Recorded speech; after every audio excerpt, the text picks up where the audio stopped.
Hello, this is Colin Reed, and these are my results from experiment 1 of PostLab 08. And on this one, we programmed our 1-bit memory cell. And with that, I made my input for D on switch number 9 and the status of it on LED number 9. And the input for the clock is on LED number 8, and the status of that would be on LED number 8, and my switch number 8 for the input. And finally, Q, the output of that function, will show on LED number 6 right there. I believe that's signal number 6.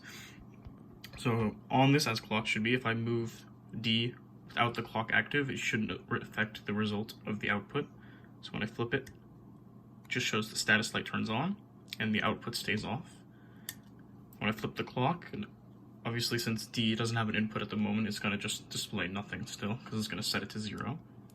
And the status for the clock turns on. Alright.